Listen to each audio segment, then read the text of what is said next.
벌어진 그런 아주 좀 대표적인 사건 하나 소개를 해드릴게요. 범인 일당은 이제 남매예요. 남매. 네, 남매고 그래서 여동생이 소셜 미디어로 회색 클럽을 해가지고 모아요. 그래서 이분들이 뭘 사겠다라고 하면은 주문을 보내면은 오빠가 그거를 중국에서 기술자를 데리고 만드는 거예요. 만들어가지고 한국으로 보내고 쓰고 그러니까 가짜라고 얘기하고 파는 거죠. 얘기하고 팔았는데 소위 말하는 뭐 특 S급 정말 진품 같은 가짜를 파는 거고 아니 이분들이 판 가짜가 가짜 가격이 1,300만 원이에요. 가방인데. 와, 가짜가 H 이런 거군요. 그렇죠. 예. 정가는 얼마길래? 정가 1억 1,000만 원. 이 고객들은 일단 뭐 대학 교수, 의사 뭐 이런 분들입니다. 가격 때문에 뭐 그 사신 분도 계시지만 그 1억 1,000만 원짜리 가방 같은 건 주문을 해도 쉽게 못 산다면서요. 네, 대기 기간도 굉장히 길고 그래서 이분이 모은 그 회원이 2,300명이에요. 2,300명이고 그 중에 700명은 구매를 했어요. 그래서 이거를 이제 적발을 했는데 회원제 사이트에서 중국산 특 S급 가짜 명품을 팔아 34억 원의 수익을 챙긴 남매가 검거됐습니다. 붙잡힌 A씨 남매는 블로그와 밴드에 가짜 명품 사진을 올리는 방식으로 판매 사이트 회원을 2,000명 넘게 모았습니다. 가짜 명품 80억 원어치를 팔아 34억 원을 챙긴 A씨 남매는 포르쉐 등 외제차를 타며 호화로운 생활을 해온 것으로 드러났습니다.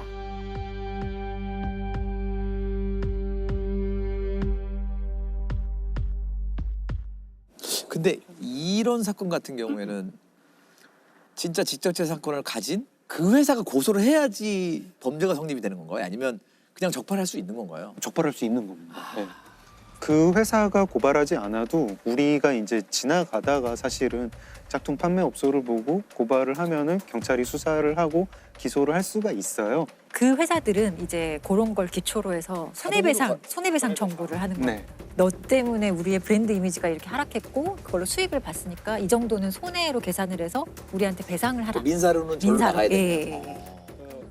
근데 짝퉁을 만드는 건 분명 범죄인데 네. 짝퉁인 거를 인지하고 구매하는 거는 범죄인가요, 아닌가요? 아, 구매하는 건 범죄가 아닙니다. 구매하는 거. 네, 짝퉁은 사는 사람은 처벌을 받지 않아요. 그래서 우리가 좀 약간 좀 죄의식이 없죠. 자기 이거 사는 걸로 인해서 피해자가 있다는 생각을 잘 못해요. 그냥 가벼운 마음으로 짝퉁을 샀다고 생각을 하는데 사실은 범죄 조직의 수익이고 그 조직이 어디서 성매매업소 만드는데 투자를 한 셈일 수도 있습니다. 네. 이게 그냥 수요 없어지면 싹 없어질 만한 범죄거든요. 그렇죠. 수요가 있으니까 수요 때문에 공급이- 생기는 범죄잖아요. 네.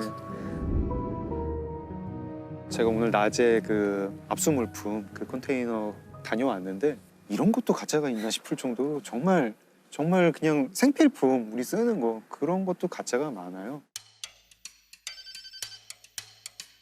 여기가 그러면 이제 압수물품 놔두는 그런 네, 보관 창고입니다. 와. 이게 이렇게 있으니까 되게 좀 기묘하달까? 사실 이제 이 제품은 네. 그 아울렛에서 판매했던 거거든요. 이거 사는 분은 그러면 진짜 이게 진짜인 줄 알고- 진짜인 줄 알고 썼던 거겠네요. 네, 그렇습니다. 이런 그라인드도 아, 공업용 그라인더 네, 네, 가는 거요. 그렇죠, 그렇죠. 네네네. 깨져요. 그렇죠. 깨지면 네, 이거 실면 나- 돼가지고. 막 돌아가다 날아가가지고 눈에 들어가고 막. 예, 예. 마스크도 짝퉁 있어요. 짝퉁인데 검정필 네. 한국 산업안전공단 검정필 획득. 이거는 한참 코로나 마스크 모자랄 때. 할때 신고가 들어와가지고 신고를 이게 그 대란이 일어났었던 그 물건. 야. 그래서 만들자마자 인기 끈다 싶으니까 바로 그냥 또 짝퉁을 만들고 참. 아니 근데 이렇게 뭐 말씀만 듣다가 물건을 보니까 진짜 짝퉁 규모가 어마어마하다.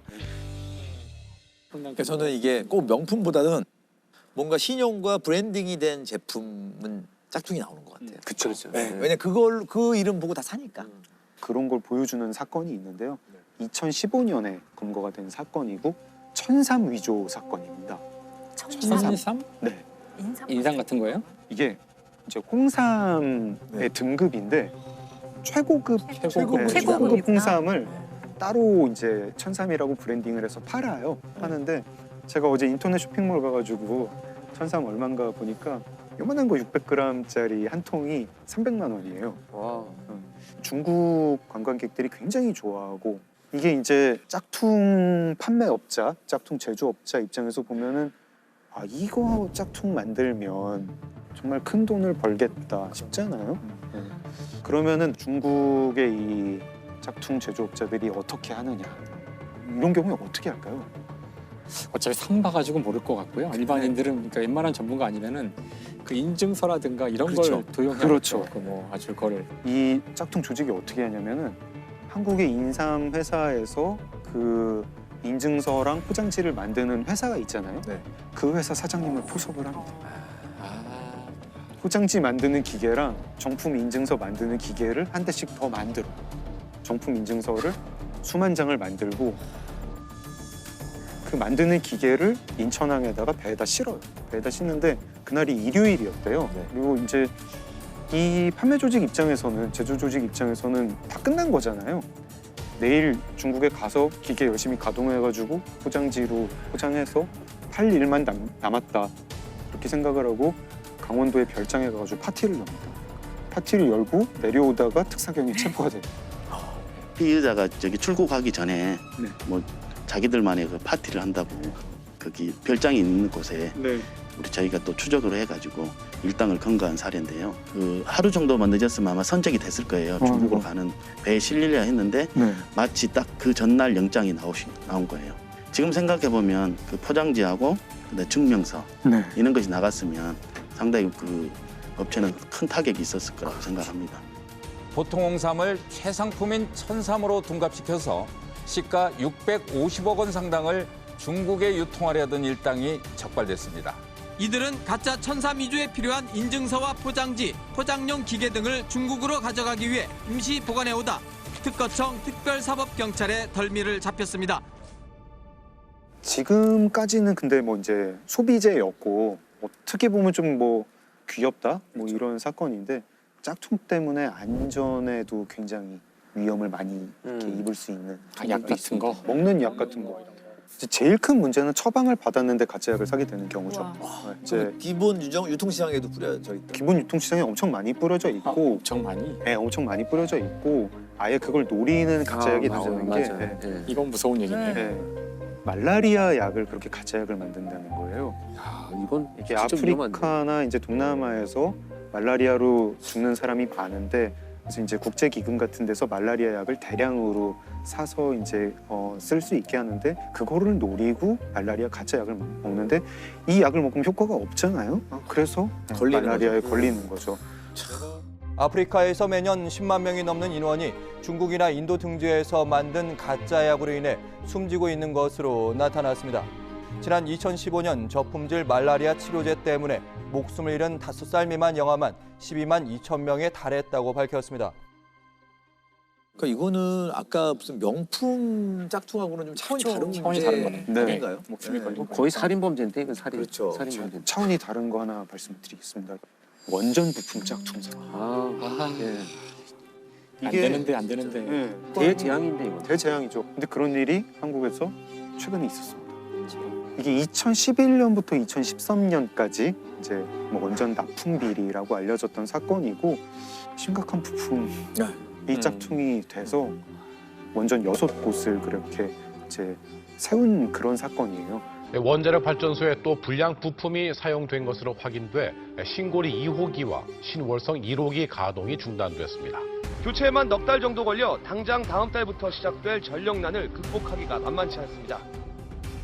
그때의 그 문제의 부품은 뭐냐면 제어용 케이블이라고 하는 케이블인데요.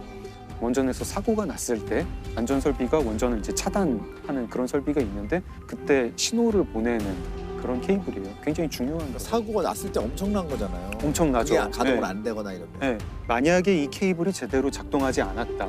그러면은 사고가 났을 때 방사성 물질을 차단하지 못할 수 있습니다. 완전히 어마어마한 일이 벌어지는 거죠. 사실 이런 케이블은 엄청난 압력에서도 가동이 돼야 되고 엄청난 온도에서도 가동이 돼야 되고 굉장히 이제 기술이 중요한 그런 케이블이니까 한국 민간 인증기관에 맡겨요. 그 한국 인증기관이 다시 캐나다에 있는 시험기관에 또 보내가지고 또 여러 가지 테스트를 하게 해요. 근데 캐나다에서 불합격 판정을 받은 거예요. 이게 높은 온도에서 작동하지 않는다. 네.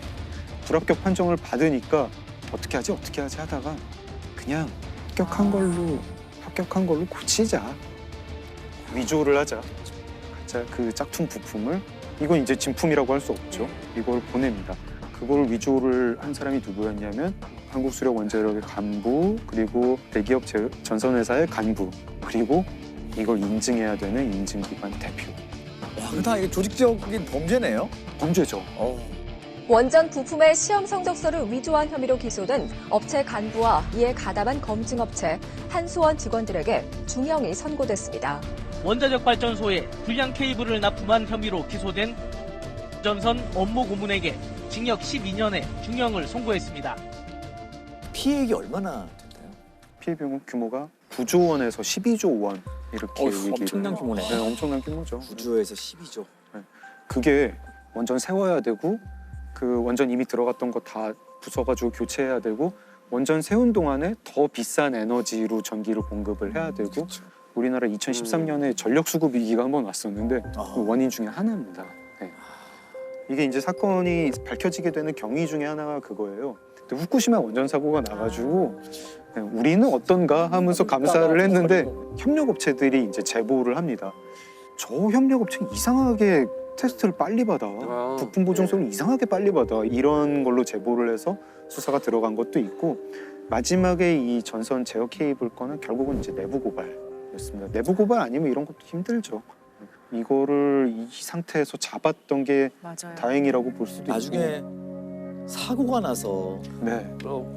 심지어 원인을 못 찾을 수도 있잖아요. 그럴 수 때문에 있죠. 그러면 네. 이거 어마어마한 사고가 나면 엄청난 거고. 그러니까 항상 이게 안전과 관련된 것에는 좀 과도할 만큼 주의를 기울여도 되는데 사실 거기에도 이제 우리가 항상 그 효율이나 빨리빨리 하는 원전에 대해서는 그 안전성 때문에 사람들이 걱정을 많이 하고 그걸 이제 우리가 믿고 계속 가동을 하도록 하려면은 그런 전 과정이 투명하게 언제나 네. 유지가 돼야 되는데 사람들이 못 믿게 되면 결국은 할 수 없게 되는 거죠.